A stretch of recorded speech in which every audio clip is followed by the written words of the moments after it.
말씀을 봉독하시겠습니다. 말씀 창세기 45장 5절로 8절의 말씀입니다. 창세기 45장 5절에서 8절 말씀입니다. 한 절씩 교독하시고 8절은 같이 이렇게 합독하도록 하시겠습니다. 당신들이 나를 이곳에 팔았다고 해서 근심하지 마소서, 한탄하지 마소서. 하나님이 생명을 구원하시려고 나를 당신들보다 먼저 보내셨나이다. 이 땅에 2년 동안 흉년이 들었으나 아직 5년은 낯가리도 못하고 추수도 못할지라. 하나님이 큰 구원으로 당신들의 생명을 보존하고 당신들의 후손을 세상에 두시려고 나를 당신들보다 먼저 보내셨나니, 그런즉 나를 이리로 보낸 이는 당신들이 아니오 하나님이시라. 하나님이 나를 바로에게 아버지로 삼으시고 그 온 집의 주로 삼으시며 애굽 온 땅의 통치자로 삼으셨나이다. 아멘.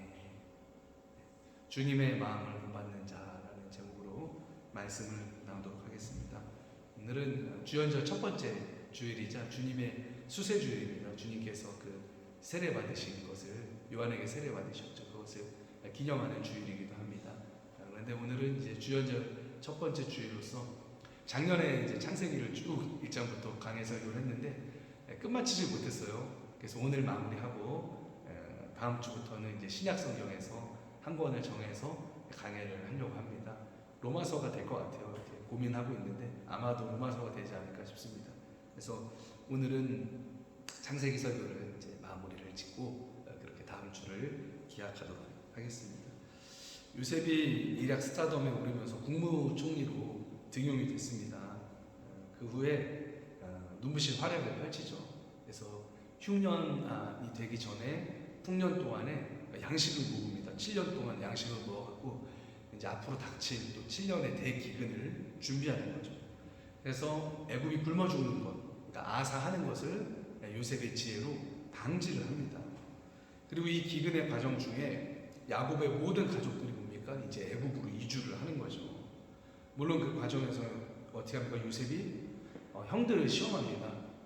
형들이 자기와 떨어져 있던 한 22년 동안 형들이 정말 변화됐을까? 예전에 나를 팔아넘기던 그런 어떤 폭력적이고 아주 악에 가득 찬 모습이 아닌가? 이거를 요셉이 시험했던 거죠. 2번 시험해요. 그래서 먼저 1차 만남 때는 어떻게 합니까? 형들을 시험해서 베냐민이 아직 살아있는가 하는 것을 확인을 합니다. 그래서 요셉은 조건을 겁니다. 너네가 한 형제라고 너네 입으로 얘기를 했는데 12명이라고 얘기했는데 왜 10명만 왔냐? 이렇게 캐묻죠. 그러니까 이제 대답을 하죠. 한 명은 어릴 때 죽었고, 그리고 한 명은 그 아버지가 품에 베냐민이죠. 그 막내 동생인데 그 아버지가 11번째를 잃어버렸기 때문에 그 12번째까지 잃어버리면 아버지가 살 수가 없기 때문에 아버지가 데리고 있습니다. 이제 이렇게 솔직하게 얘기를 하죠. 그런데 요셉이 뭐라고 합니까? 너희는 거짓말쟁이다. 그리고 첩장이다. 막내 동생까지 데리고 와서 내 눈앞에 그 막내 동생을 보여주지 않으면 내가 너네를 거짓말쟁이로 여길 것이다. 첩자로 여길 것이다. 요셉이 이렇게 하죠. 물론 이제 요셉은 형들을 알아봤죠. 근데 형들은 요셉을 알아보지 못했죠.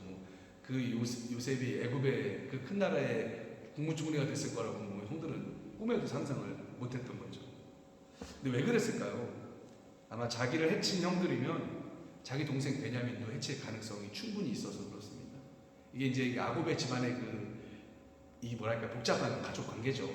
다 뭡니까? 다른 어머니에게서 난 거죠. 그래서 요셉과 베냐민만 야곱이 그렇게 사랑했던 그 라헬의 그 이제 모태에서부터 나온 자식이잖아요. 그러니까 형들이 당연히 시기질투했고요. 왜냐하면 야곱이 너무나 라헬 죽은 이후에 그 요셉과 베냐민만 아꼈던 거죠. 그래서 레아가 낳은 또 실바가 낳고 그 비라가 낳은 그 자녀들에게는 사랑을 안 줬던 것 같아요. 야곱이.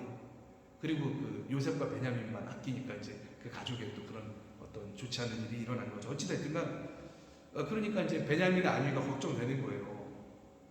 그래서 요셉이 그렇게 형들을 다그친 겁니다. 그런데 요셉의 형들도 이제 시간이 많이 지나서 변화됐습니다. 그렇게 악하지 않았습니다.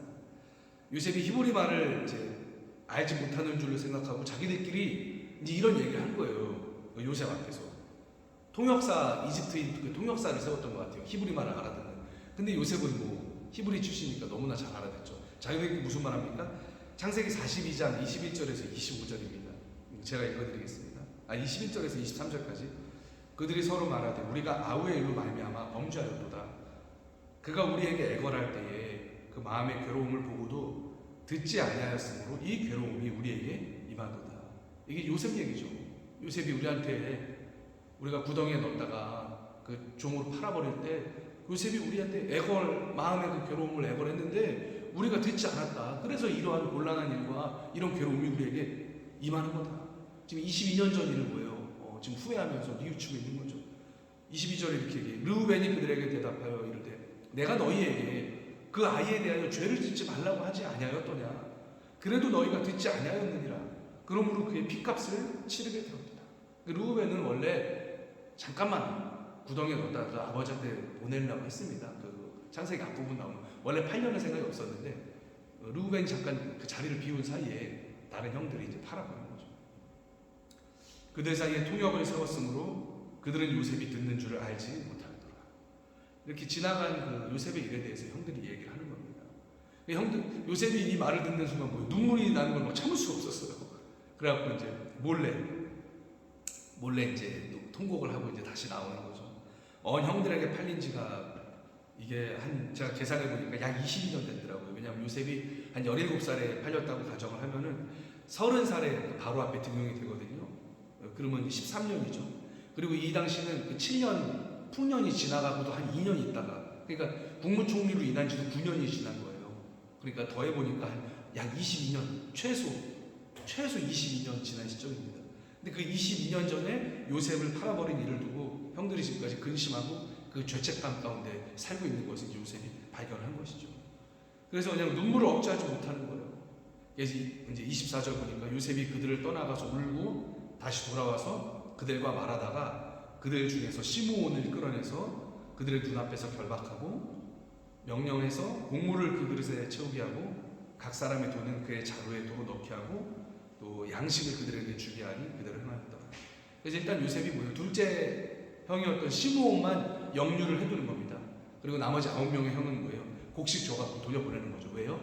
아버지를 굶어 죽게 하면 안 되니까. 가야지 곡식이 있잖아요. 지금 그 아버지가 있는 헤브론 땅에는 그 곡식이 없는데. 그러니까 어쨌든 가족을 부양해야 되고 또 친동생 베냐민의 안위를 확인하기 위해서 9명의 형들을 놓아주는 거죠. 그 시므온 둘째 형만 애굽에 이제 감옥에 억류를 해두는 겁니다. 왜 시므온을 억류했을까 생각해보니까 그 둘째 형 시므온이 아마 예전에 그 요셉의 형들 중에서 가장 폭력적이고 살아남았지 않았을까 이제 생각이 들더라고요.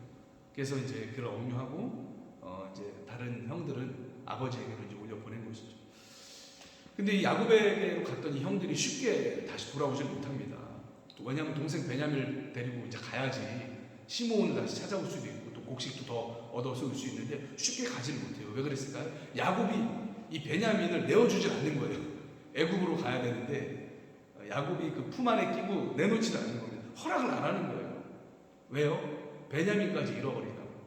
요셉도 잃어버렸는데 그 먼 애굽으로 보냈다가 베냐민까지 어떻게 되면 큰일 나기 때문에 야곱 입장에서는 다른 형들은 서운했을 것 같아요. 근데 이제는 이 형들도 나이가 많고 이제는 나이가 지긋한 나이였기 때문에 이제는 그 질투심이나 이런 걸 넘어선 것 같아요. 근데 야곱은 여전히 똑같아요. 제가 참 이 창세기를 보면서 야곱이라는 인물을 저도 새롭게 많이 깨닫게 되는데 참 여전히 시간이 지나도 바뀌지 않으시는 그 야곱. 여전히 요셉과 베냐민을 끼고 있는 거죠. 근데 형들은 이제 그 질투까지 뛰어넘은 경지가 된 것 같아요. 어떻게 보면. 왜냐하면 시간이 흘러서 이제 곡식이 다 떨어졌기 때문에 형들이 아버지를 이제 설득을 하는 거죠. 그래서 베냐민을 데리고 가는 거죠.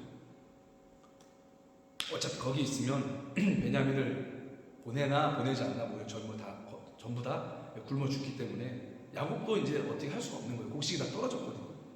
그래서 유다의 그 간곡한 설득에 의해서 결국 베냐민을 형들과 같이 보냅니다. 요셉이 두 번째 시험을 하죠. 형들이 오니까 이제 잔치를 벌리고 잘 먹이고 막 축제 분위기처럼 되어 있다가 나중에 곡식을 충분히 담아가지고 줍니다. 그리고 가지고 왔던 돈도 그냥 그대로 다 돌려줍니다. 그런데 곡식 주면서 보내는 척하면서 11명 보내는 척하면서 어떡합니까? 몰래 종을 시켜가지고 베냐민의 그 자루에다가 그 요셉이 아끼는 척했던 그 은잔을 넣습니다. 그러고 나서 이제 모르게 아무도 모르게.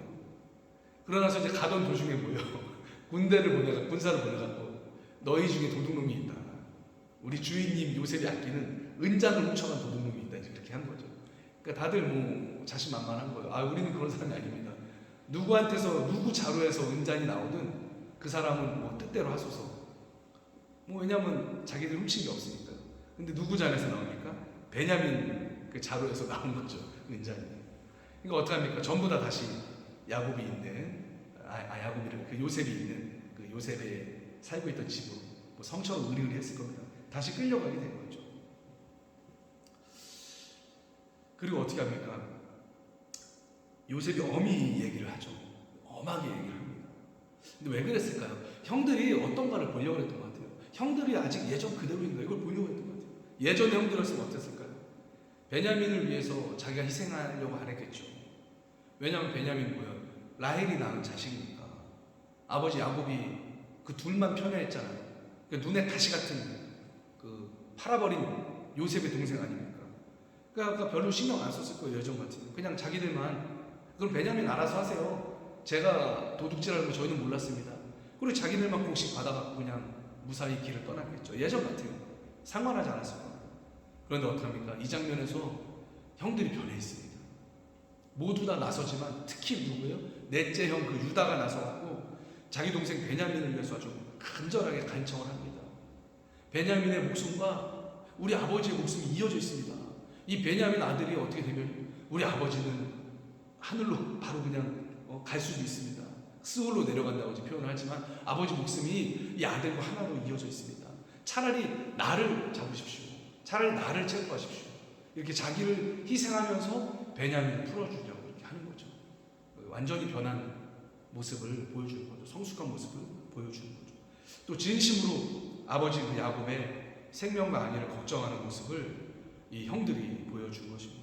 그래서 형들도 이제 그 젊을 때의 그 혈기와 미숙함과 또 그 차별이 나왔던 그 미움 어떤 이런 것들이 세월이 흐르면서 나이가 들어가면서 이제 성숙했던 것 같습니다. 그래서 유다가 자기 동생 그 베냐민을 위해서 그 목숨을 내놓자 요셉이 이제 더 이상은 참을 수가 없었던 거죠. 그래서 요셉은 시종을 탁 나가라고 합니다. 그리고 형들 앞에서 통곡을 하는 거죠. 그러면서 내가 요셉입니다. 내가 요셉이에요, 형들. 와서 가까이 와서 나 좀 보세요. 형들이 팔아버린 그 요셉이 바로 납니다. 이렇게 얘기를 하는 거예요. 너무나 이 드라마틱한 장면이죠.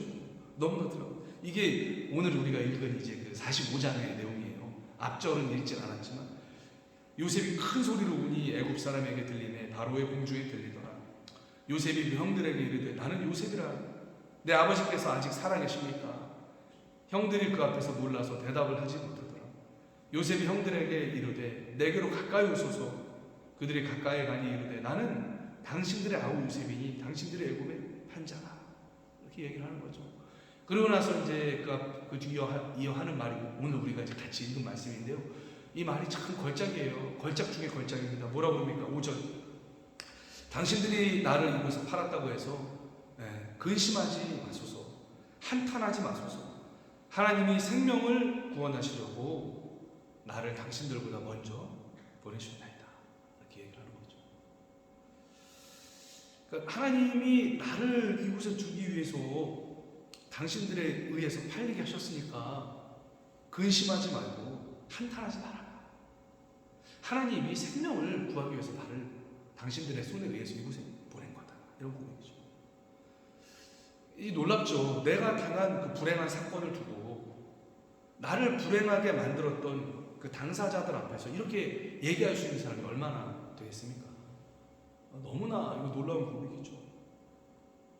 요셉이 지금은 국무총리가 됐죠. 아버지 집에 있을 때랑은 뭐 비교도 할 수 없을 만한 힘을 가지고 있고 권세를 누리고 있는 위치지요. 그런데 이렇게 되기 전에 종으로 팔려서 몇 년을 요셉이 잊혀진 채 살았습니까? 자그마치 13년 이상이죠. 종살이 했고 옥살이 했죠. 종살이하고 옥살이. 인간이 겪을 수 있는 비참한 일을 다 겪은 거예요. 13년 동안이나 감옥에 갇히고 감옥 같은 종살이요. 억울한 누명을 뒤집어 쓰고. 그리고 뭐 솔직히 얘기해서요.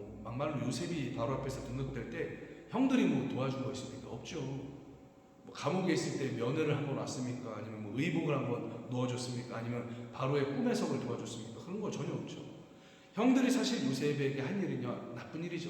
악한 일 뿐입니다. 형들이 뭐 요셉을 팔아버릴 때 뭐 요셉이 나중에 뭐 국무총리 될 줄 알았을까요? 13년만 참아 요셉아, 그럼 출세하게 될 거야. 아니죠. 꿈에도 몰랐죠. 형들은 요셉의 사실 생사도 몰랐을 거예요. 어디로 팔려가는지도 모르고 그런 거 신경조차 쓰지 않았을 겁니다. 그러니까 이 요셉의 형들이 했고 요셉이 당한 일은요, 정말 악한 일입니다. 정말 악한 일이에요. 그냥 악입니다. 악. 그런데 이 악한 일을 요셉은 뭐예요? 하나님의 그 섭리에 의해서 일어났던 일이다. 그렇게 해석을 하는 거예요. 그리고 자기를 팔아버렸던 그 형들 앞에서 그렇게 이야기를 하는 겁니다. 놀랍죠? 당신들이 날 이곳에 팔았다고 해서 근심하지 말고 한탄하지 마세요. 하나님이 나를 당신들보다 먼저 보내신 겁니다. 이 놀라운 고백이죠. 이 고백은 제가 보니까 용서하는 고백입니다. 용서하는 고백.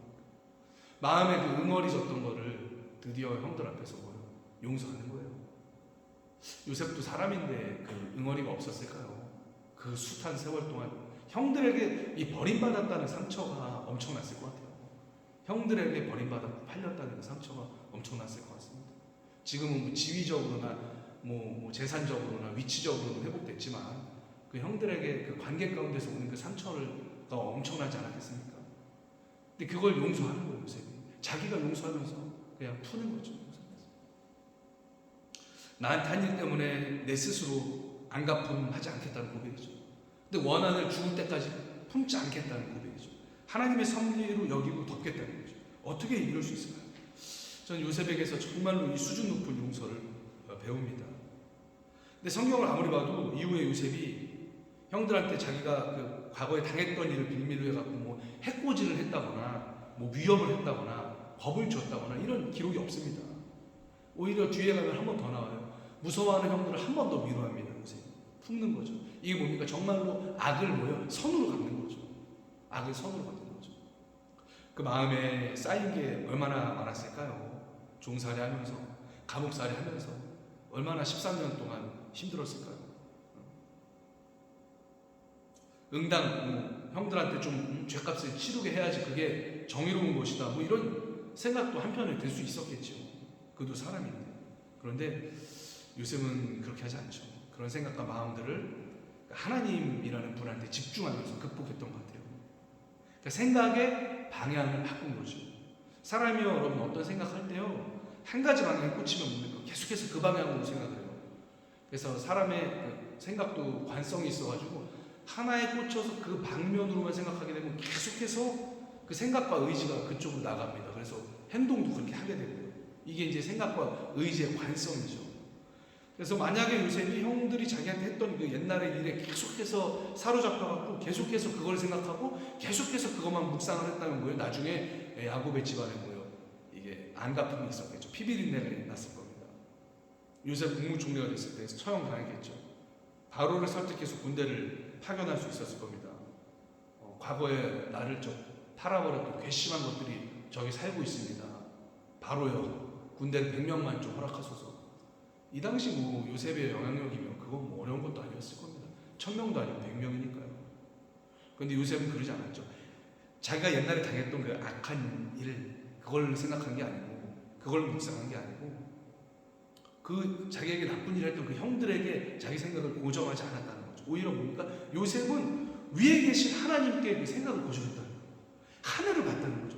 하나님을 자꾸 묵상하다 보니까 나한테 왜 이런 일이 일어났을까? 이거를 다른 관점에서 보게 된 거죠. 하나님의 관점에서 보게 된 거죠. 그러니까 하나님께 생각을 고정하고 나에게 일어났던 일을 해석한 것이죠. 그 결과 이런 놀라운 생각과 태도와 마음을 지니게 되었다는 거죠. 놀랍지 않으세요, 여러분? 사랑하는 성도 여러분, 우리의 생각을 이 새해에는 하나님께 고정시키게 되시기를 축복합니다. 그러면 전능하신 하나님 앞에서부터 우리의 일을 해석하게 되고, 그럼 뭐예요? 원망이 줄어들고 하나님 뜻이 뭘까 생각하게 되겠죠. 그럼 뭐예요? 그곳에서부터 선한 일들이 창조되게 되는 거죠. 창의력이 떠오르고 용서가 떠오르고 또 관용할 수 있게 되고 사랑이 움트겠죠. 하나님으로부터 생각하게 되고 이런 놀라운 역사가 일어나게 되는 거죠.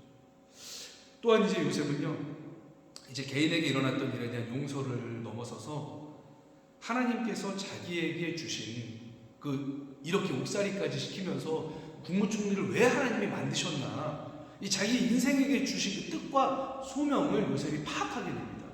그게 7절이죠. 8절이고 요셉이 뭐라고 고백합니까? 하나님이 큰 구원으로 당신들의 생명을 보존하고 당신들의 후손을 세상에 두시려고 나를 당신들보다 먼저 보내신 겁니다. 그런즉 나를 이리로 보내시는 당신들이 아니고 하나님이시라.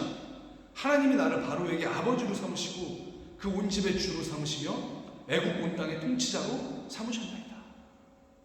그러니까 자기가 출세한 게 내가 내 능력으로 된 거예요. 내가 그냥 감옥살이 하면서도 능력을 칼을 갈고 그래서 된 겁니다. 이 고백이 아니죠.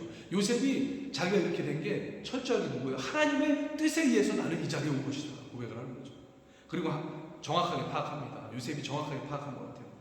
자기가 애굽의 국무총리가 된 것은 사사로운 나의 어떤 권력과 영화를 위한 일이 아니고 하나님께서 야곱의 가족을 보존하셔서 그들의 후손을 세상에 두기 위해서 하신 일이다 이렇게 고백을 하는 거죠.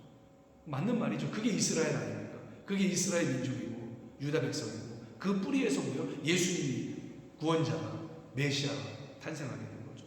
그러니까 하나님이 사실 쓰신 그 시나리오죠. 그래서 요셉은 하나님께서 주신 소명을 성취합니다. 그 일이 뭡니까? 9절, 10절, 11절인데 이것은 제가 읽어드리겠습니다. 말씀에도 있습니다. 당신들은 속히 아버지께로 올라가서 아뢰기를 아버지의 아들 요셉의 말에 하나님이 나를 애굽 전국의 주로 세우셨으니 지체 말고 내게로 내려오사 아버지의 아들들과 아버지의 손자들과 아버지의 양과 소와 모든 소유가 고센 땅에 머물며 나와 가깝게 하소서. 흉년이 아직 5해가 있으니 내가 거기서 아버지를 봉양하리이다. 아버지와 아버지의 가족과 아버지께 속한 모든 사람에게 부족함이 없도록 하겠나이다. 이렇게 형들한테 이제 말하라고 얘기해 주는 거죠. 이게 뭡니까? 이민을 추진한 거죠. 이민 사실. 가나안 땅에서부터 애굽 땅으로 이민을 추진을 한 겁니다. 이민이 어렵죠 사실. 이 기근이 이렇게 대기근이 아니면은 이주를 안 했겠죠. 그리고 요셉이 국무총리가 되지 않는 한 이민도 못 했겠죠. 와서 발붙이기가 어렵잖아요. 왜냐하면 그 당시 애굽이 최강대국인데 히브리인은 뭡니까? 아직 민족도 아니고 고작 70명 정도밖에 안 돼요. 고작 그 정도밖에 안 되는 소그룹입니다. 근데 뭐 애굽 땅에 와가지고 뭘 어디 정착합니까? 뭐가 있어야 땅을 얻죠. 누가 그 사람들한테 땅을 줄까요? 그리고 땅을 얻는다고 해도 뭘 해서 먹고 삽니까? 애굽에서 목숨과 권리를 지켜줄 게 없는 거예요. 애굽 사람들이 와갖고 다 뭐 70명밖에 안 되니까 다 빼앗고 해코지하고 가져가면은 이민 와서 절대 발붙일 수가 없는 거죠. 근데 요셉이 있잖아요. 국무총리 가족인데 누가 건드립니까? 바로 다음 나는 그 제사장의 아들인데 누가 건드려요? 그러니까 요셉이 아니었으면요 야곱이 애굽으로 이민도 오지 못했습니다. 그러니까 요셉은요 자기에게 일어난 일이 하나님의 원대한 그 히브리족 이민 계획하에 일어난 일이라는 걸 알았어요. 그리고 그 일을 성공적으로 수행을 한 거죠. 아버지 야곱이 아직 살아계실 때 가족 전부를 이주시킨 것입니다. 그래서 하나님께 집중할 때 자기 인생에게 주신 소명을 이룰 수 있었다는 거죠. 요셉. 그래서 나에게 삶을 허락하신 하나님, 이 상황을 허락하신 하나님, 나한테 원하시는 일이 뭘까? 이거에 포커스를 맞춘 거죠. 요셉. 그래서 그 일을 이룬 거죠. 아마 보통 사람 같으면 그런 생각 안 했겠죠. 그냥 자기 권세를 누리면서 사람이 돈이 많고 재산이 많고 힘을 가지면요 얼마나 다른 것에 한눈 팔게 되는지 모릅니다. 그래요. 돈 많고 시간 많고 뭐 권력 많고 하면 다 격가지고 빠집니다. 근데 요셉은 그렇지 않았어요. 주님이 내게 주신 그 소명을 온전하게 충실되게 감당한 것을 볼 수가 있는 거죠. 사랑하는 성도 여러분, 우리 한 해가 그 소명을 발견하고 우리도 요셉처럼 그렇게 주님이 주신 그 소명대로 행하게 되는 저와 여러분의 인생 되기를 축복합니다. 요셉을 보니까요, 이 말씀만 이제 더하고 마칠게요. 요셉은 끝까지 아름다워요. 야곱이 이제 죽어요. 그 애굽 넘어와서 좀 사시다가 이제 돌아가십니다. 그런데 이제 야곱 죽고 나서 형들이 걱정을 해요. 이제 걱정이 되겠죠. 왜냐면 자기들이 옛날에 한 일이 있으니까. 형들이 이제 다시 요셉 앞에서 엄청 비굴해집니다. 창세기 50장 읽어드릴게요. 제가 15, 16, 17절 제가 읽어드리겠습니다. 요셉의 형제들이 그의 아버지가 죽었음을 보고 말하되 요셉이 혹시 우리를 미워하여 우리가 그에게 행한 모든 악한 일을 다 갚지나 아니할까 하고 요셉에게 말을 전하여 이르되 당신의 아버지가 돌아가시기 전에 명령하여 이르시기를 너희는 이같이 요셉에게 이르라 너의 형들이 너에게 악한 일을 행하였을지라도 이제 바라건대 그들의 허물과 죄를 용서하라 하셨나니 당신 아버지의 하나님의 종들인 우리 죄를 이제 용서하소서. 그러니까 뭡니까? 말이 좀 뭐 옛날 말이야 조금 어렵지만 아버지 판 거죠. 돌아가신 아버지 말을 팔아갖고 요셉한테 동생이라고도 못하죠. 당신이라고 그러죠. 아버지가 돌아가시기 전에 말했어요. 옛날에 우리가 악을 행했다고 해도 우리를 처벌하지 말고 용서해 주라고 돌아가신 아버지가 얘기했어요. 이렇게 형들이 요셉 앞에 가갖고 비굴하게 이렇게 얘기를 하는 거죠.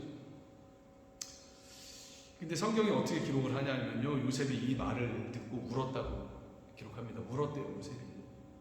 왠지 요셉 하면 우리가 똑똑하고 지적이고 그 여자의 유혹에도 흔들리지 않고 목석 같고 차갑고 막 로봇 같고 막 그런 이미지가 있잖아요. 근데 아이러니하게 그렇지 않습니다. 성경 보면요. 요셉이 운 거를 많이 나와요. 요셉이 운 거를 몇 번이나 얘기합니다. 울었대요, 요셉이. 요셉은 형들 말을 듣고 울었어요. 형들이랑 첫 번째 재회할 때도 울었고 두 번째 재회할 때도 울었고 야곱 만날 때도 울었고 지금도 우는 거예요. 형들한테 이 말 들으니까 우는 거죠. 요셉이 이제 청년이 아니죠. 이때는 지긋한 나이, 이제 중년 넘고 요셉도 노년으로 나아가고 있는 나이였습니다. 그리고 국가적으로는 이제 바로 다음 가는 존경받는 재상이고요. 그런 요셉이 어린 아이처럼 엉엉 우는 거예요. 왜? 형들이 하는 말을 들으니까 만감이 교차하는 거죠. 형들 말하는 거에 다시 한번 눈물 나는 거예요. 형들은 근데 이 말도 모자라서 요셉한테 찾아와요. 뭐라고 그러냐면 18절 그의 형들이 또 친히 와서 요셉한테 엎드려 이르되 우리는 당신의 종들입니다. 이렇게까지 얘기합니다. 정말 무서웠나 봐요. 정말 무서웠나 봐요. 아버지 죽고 나서 진짜 무서웠던 것 같습니다. 그러니까 다 동생 앞에 쪼르륵 가가지고 엎드려가지고 우린 당신의 종들입니다. 우리 처형하지 말아주세요.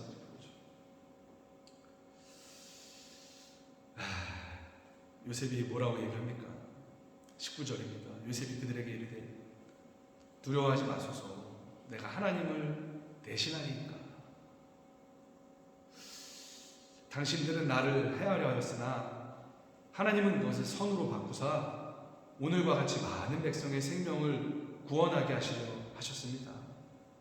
당신들은 두려워하지 마소서 내가 당신들과 당신들의 자녀를 기르리이다 하고 그들을 간곡한 말로 위로하였더라. 오히려 위로했대요. 이게 요셉이에요. 뭐 형들한테 호통이라도 한번 칠 수 있고 내가 원래는 당신들의 그 벌을 중징계를 해야 되지만 돌아가신 아버지 와서 살려드릴 테니까 앞으로 잘 사세요. 뭐 이렇게 혼쭐을 내는 법도 한데 그러지 않았다는 거죠. 요셉은 오히려 간곡한 말로 위로합니다. 근데 이 위로가 너무나 아름답죠. 저는 어제 이 말씀 읽다가 살짝 눈물이 맺히더라고요. 감동돼가지고 두려워하지 마소서 내가 하나님을 대신하겠습니다.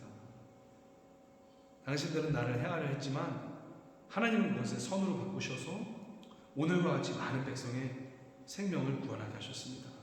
내가 당신들이랑 당신의 자녀를 다 기르겠습니다. 그러니까 두려워하지 마세요.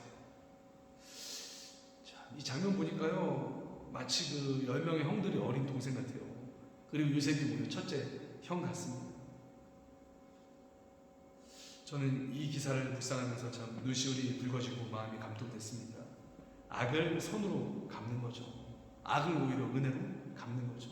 오히려 형들을 기르고 형들의 가족들을 봉양하고 형들을 위로하고 형들의 그 그늘막이 되어주는 거죠. 저는 이 요셉에게서 우리 주님의 모습을 발견했습니다. 하나님의 이 사랑의 모습을 발견했습니다. 우리는 주님을 떠났죠. 그리고 주님을 십자가에 못 박았죠. 하지만 예수님은 그런 우리를 위해서 오히려 목숨을 내어주시고 오히려 우리를 구원하시고 오히려 우리와 함께 하시고 우리에게 공급하시고 우리를 지켜주시잖아요. 우리를 이끌어주시잖아요. 이런 그 예수님의 사랑을 요셉에게서 발견하게 되었습니다. 말씀을 마무리하겠습니다. 사랑하는 성도 여러분, 신년에는 사랑받고 사랑을 베푸는 자들, 또 주님께 용서받고 많은 이들에게 용서를 베푸는 그러한 우리 복된 인생, 또 소명을 발견하고 그 소명을 이루는 그러한 우리 인생 되기를 주님의 이름으로 축원을 드리겠습니다. 잠시 기도하겠습니다. 하나님, 우리 마음이 요셉과 같이 이렇게 변화되길 원합니다. 우리 생각이 하나님께 집중돼서 하나님으로부터 오는 선한 생각들로 우리 자신이 아주 좋은 역사를 일으키길 원합니다. 주님, 우리 마음을 붙들어 주세요. 우리 함께 잠시 기도하고 제가 기도하겠습니다. 하나님 감사합니다. 오늘 요셉의 기사를 통해서 주님을 발견합니다. 주님의 마음을 발견합니다. 아버지 하나님, 우리도 우리의 생각을 주님 앞에 고정시키게 하시고 하나님 앞에 우리의 생각을 고정시키게 하시고 주님 위로부터 오는 생각으로 하나님 우리의 삶에 주어진 것들 통해서 주님께 영광 돌리는 삶을 살게 해주세요. 또 하나님 소명을 발견하게 해주시고 나를 이곳으로 보내시고 이곳에서 이루게 하시는 그 주님을 바라볼 수 있도록 주님 우리의 영안이 열릴 수 있도록 주님 붙잡아 주시옵소서. 하나님 우리의 마음이 이렇게 변화되길 원합니다. 우리 생각이 이렇게 변화되길 원합니다. 위로하는 사람, 사랑하는 사람, 용서하는 사람 되기를 원합니다. 주님 큰 사람 되기를 원합니다. 요셉과 같이 그런 인생, 그런 소명 이루는 인생 될 수 있도록 주님 우리를 붙들어 주시옵소서. 주님 하나님 감사합니다. 오늘 이 요셉의 마음을 통해서 우리 예수님을 발견합니다. 주님 우리도 하나님께 우리의 생각이 고정되게 하시고 주님을 닮고 주님 모습까지 하나님 성숙하여서 주님의 모습에까지 나아갈 수 있도록 주님 우리를 붙들어 주시옵소서. 감사합니다. 예수님의 이름으로 기도드립니다. 아멘. 찬송 우리 455장 함께 찬양하시면서 준비하신 예물을 주님 앞에 봉헌하겠습니다. 455장입니다.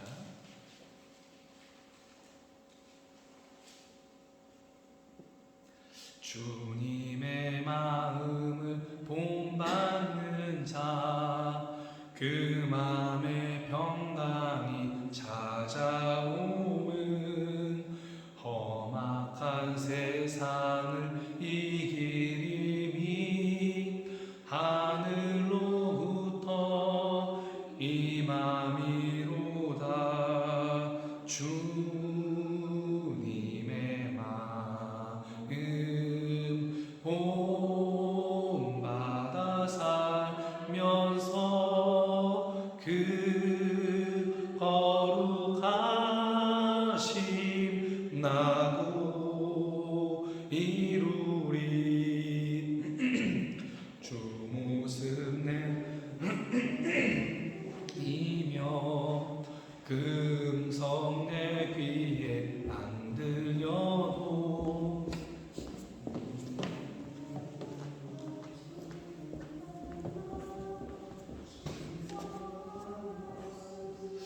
늘 배우도다. 주님의 마음 본받아 살면서 그 거룩하심 나도 이루리. 가는 길 거칠고 험하여도 내 맘에 불평이 없어지는 십자가 고난을 이겨내신 주님의 마음 본받음이라. 주님의 마음 본받아 살면서 그 거룩하심 나도 이루리.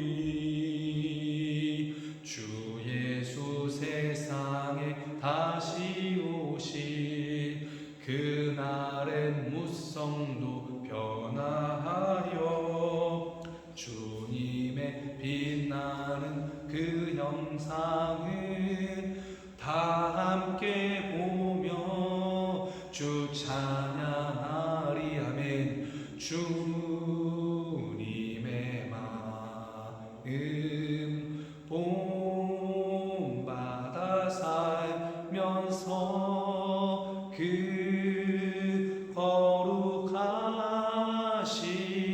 나도 이루리. 아멘. 아멘. 네. 교회 소식입니다.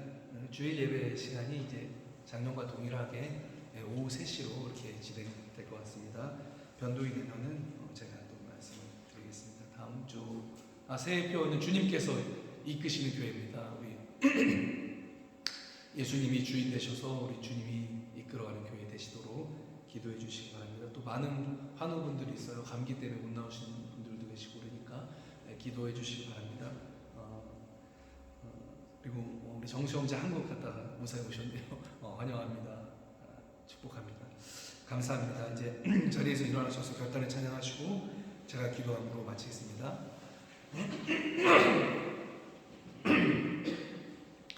주님 내가 여기 있사오니 나를 보내소서. 나의 맘 나의 몸 주께 드리오니 주 받으옵소서.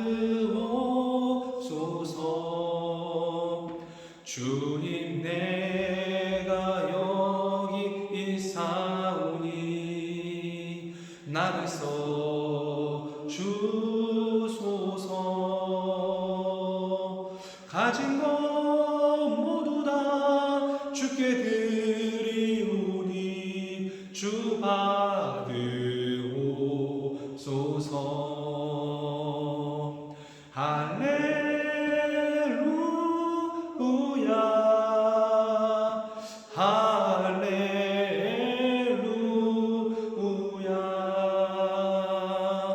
할렐루야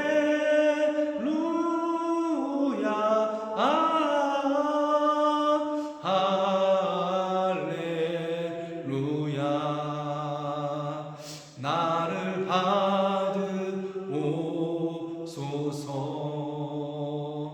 나를 받으옵소서.